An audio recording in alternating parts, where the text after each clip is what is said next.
Hello everyone. Today is chapter number 3 concept of numbers. इस पर क्या संख्या नंबर्स, जैसे 4 को रोमन में पता है ये लिखते हैं, देवनागरी में ये लिखते हैं, ये लिखा हुआ आप लोग देख लीजिएगा एंड आप लोग को पता भी होना चाहिए, ठीक है। और परिवर्ती संख्या फर्स्ट सेमेस्टर में पढ़ा था ना, क्या परिवर्ती संख्या, उत्तरवर्ती संख्या और अनुवर्ती संख्या, तीनों एक ही संख्या के रूप है, सिनोनिम्स हैं, ठीक है। किसी संख्या की अगली अथवा मूल संख्या में एक जोड़ने पर प्राप्त संख्या परिवर्ती संख्या कहलाती है। जैसे 5 की +1 कर देंगे 6, 8 की +1 9, ठीक है। इसको उत्तरवर्ती संख्या या अनुवर्ती संख्या भी कहते हैं, ठीक है। पूर्ववर्ती संख्या, एक जो लेस कर देते हैं वो क्या हो गई, पूर्ववर्ती संख्या होगी। 7 की पूर्ववर्ती संख्या 6, 35 की 34।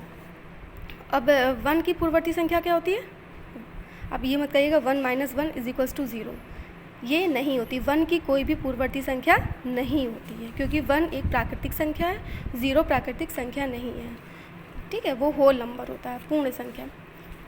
ये हमेशा याद रखिएगा कि 1 की कोई भी पूर्ववर्ती संख्या नहीं होती, 1 की उत्तरवर्ती संख्या होती है जो कि 2 होती है। अब ये संख्या कुछ दी हुई, इनकी पूर्ववर्ती संख्या दी हुई है, 8 का 7, 49, 48, 53, 52 है, ऐसे आप लोग पढ़ लीजिएगा। संख्याओं के प्रकार, प्राकृतिक संख्या है, पूर्ण संख्या, पूर्णांक संख्या, परिमेय संख्या। नेचुरल नंबर्स क्या होती है, गिनती वाली जो 1 से शुरू होकर अनंत तक जाती हैं वो क्या होती है, प्राकृतिक संख्या होती हैं। 1 2 3 4 एंड कहता है इनफाइनाइट टर्म्स। प्राकृतिक संख्या को संख्या रेखा पर कैसे प्रदर्शित करते हैं, जैसे एक नंबर लाइन्स, ये आपके क्वेश्चंस आते हैं। जैसे एक लाइन खींचते हैं, इसमें आपको बताना कि प्राकृतिक रेखाओं को संख्या रेखा पर कैसे प्रदर्शित करते हैं। तो ऐसे एक हम लोग ने XY करके लाइन खींच ली, आपको नाम दे दिया, फिर ऐसे 1 2 3 4 5 and so on infinite terms तक, ठीक है। अब ये आए कि संख्या रेखा पे पूर्ण संख्याओं को प्रदर्शित करिए, तो 0 1 2 3 4 एंड 5, ठीक। अब यह है इंटीजर्स को प्रदर्शित करिए, तो इंटीजर्स पता है ना, इसमें क्या होते हैं, प्लस माइनस ऋणात्मक और धनात्मक दोनों संख्या होती हैं। तो बीच में 0 फिर ऐसे चलती है, +1 +2 +3 +4। अब यहाँ पे कैसे चलेगी,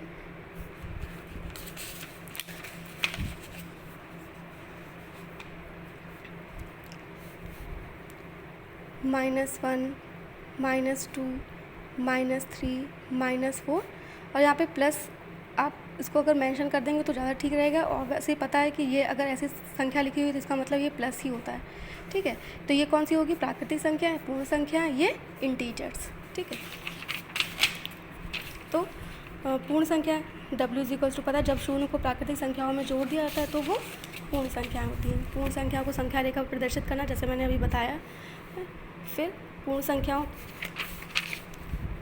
0 के बाईं तरफ कोई पूर्ण संख्या नहीं होती, 0 की बाईं तरफ कोई पूर्ण संख्या नहीं होती। पता ना कौन सी संख्या होती है, पूर्णांक संख्या होती है, ठीक है। पूर्ण संख्याओं से संबंधित महत्वपूर्ण तथ्य, शून्य एवं प्राकृतिक संख्याओं को सम्मिलित कर देने से पूर्ण संख्या प्राप्त होती है। सबसे छोटी पूर्ण संख्या 0 होती है। प्रत्येक प्राकृतिक संख्या पूर्ण संख्या होती है, ये पता ही है। सबसे बड़ी पूर्ण संख्या इनफाइनाइट अनंत होती है। क्रमागत पूर्ण संख्या कौन सी होती है, जो लगातार चलती रहती है, 1 2 3 कॉन्जिक्यूटिव वे में जो होती हैं वो क्या होती है, क्रमागत पूर्ण संख्या।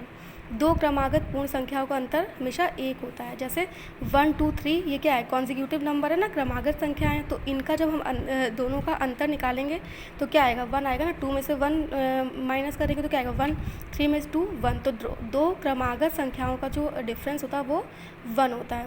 और जो इसमें एक ये लाइन है कि 3 क्रमागत पूर्ण संख्याओं में पहली एवं तीसरी संख्या के योग का आधा दूसरी संख्या के बराबर होता है। मीन्स जैसे अगर ये 3 क्रमागत संख्याएं से पहली और तीसरी का योग दूसरी संख्या का आधा होता है, तो पहली तीसरी क्या है, पहली तीसरी ये 1 + 3/2, इसका जो योग होगा वो उस संख्या का आधा दूसरी संख्या होगी, ठीक है। इसका जो हम योग करेंगे तो क्या होगा, दूसरी संख्या होगी, मीन्स ये प्राप्त हुआ हम लोग को, ठीक है। पहली और तीसरी का योग जो होगा, योग का आधा दूसरी संख्या होगी, ठीक है। और इन दोनों जो कॉन्जिक्यूटिव नंबर होते हैं उनका जो डिफरेंस आता है वो हमेशा माइनस होता है। माइनस में क्या आता है, जो हम लोग माइनस करते हैं तो 1 आता है, दोनों का डिफरेंस 1 आता है, ठीक है। उसके बाद पूर्णांक संख्या है, जैसे पता है प्लस माइनस सभी होती हैं, जिसमें धन और ऋण संबंधी संख्या होता है, शून्य को भी शामिल कर लिया जाए तो पूर्णांक संख्याएँ कहलाती हैं, ठीक है।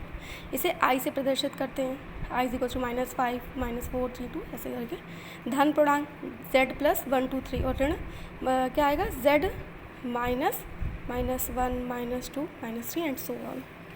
ठीक है, इसके एग्जांपल्स कि इसमें से कौन सी पूर्णांक संख्या है, कौन सी नहीं।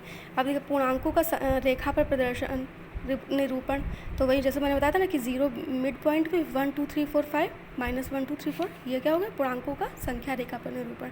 नंबर्स लाइन आप लोग बहुत अच्छे से पढ़िएगा, ना समझ में आए तो फिर से पूछेगा। परिमेय संख्या पता है P/Q के रूप में व्यक्त करते हैं और Q is not equals to 0, 3/4 17/49 -2/2। अगर ये लिखा हुआ है तो ये भी एक रैशनल नंबर है, क्योंकि 2 यहाँ पे मीन्स 1 हुआ ना, 2/1। ओके, परिमेय संख्याओं का रेखा पर निरूपण 0 1 2 3 एज इट इज़ करते हैं जैसे इंटीजर्स का करते हैं पूर्णांकों का। बस इसमें जैसे ये आपको शो किया है, आपको दिखाने के लिए, आपको समझाने के लिए कि 1/3 1/2 ये क्या इस किस फॉर्म में लिखे हुए, रैशनल नंबर्स के फॉर्म में लिखे हुए ना परिमेय संख्या के। तो 1/3 1/2 ये क्या 1/3 1/2 जो 0 और 1 के बीच में ही आएगा ना, क्योंकि 1/3 और 1/2 क्या आएगा इसका, जब हम पॉइंट करेंगे 3 में 10 को करेंगे लेस तो क्या आएगा 0.3 समथिंग आएगा ना, यहाँ पे 0.5।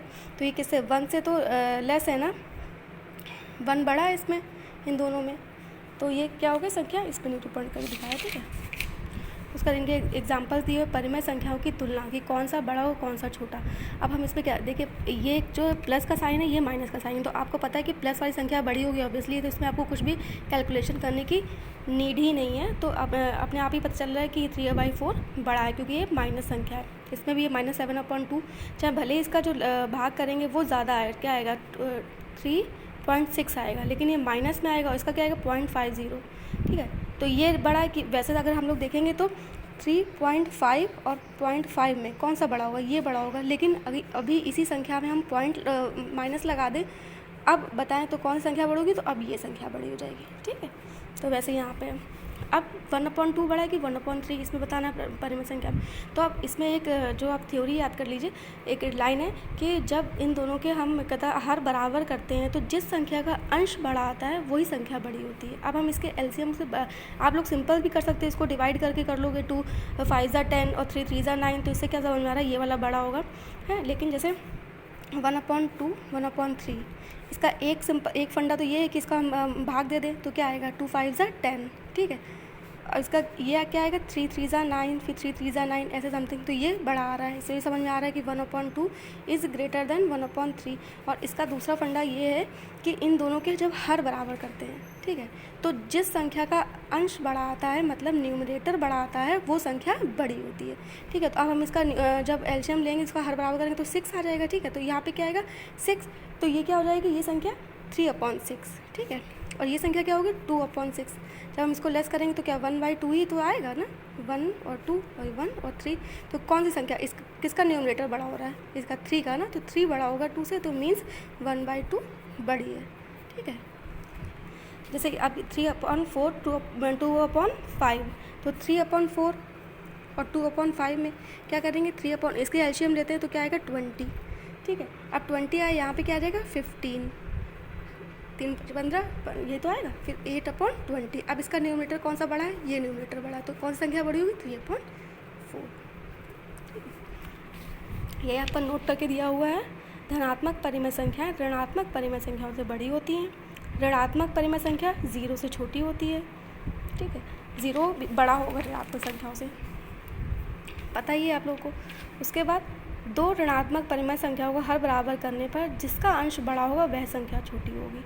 और यही कंडीशन आपके जो माइनस में भी आएगी, -1/2 और -1/3 होगा, तो इसमें भी यही वाला मेथड फॉलो करेगा। ठीक है, प्राकृतिक संख्याओं को पूर्ण तथा परिमेय संख्या के रूप में प्रदर्शित करते हैं। अपरिमेय संख्या क्या होती है, इसको भी P/Q के रूप में नहीं व्यक्त किया जा सकता है, और Q is not equal to 0 होती है। ठीक है, अब √5 √8 √15 √7/5 जिसका परफेक्ट स्क्वायर, जिसका पूर्ण वर्ग नहीं बनता है वो संख्या क्या होती है, अपरिमेय संख्या कहलाती है। ठीक है, इसमें जैसे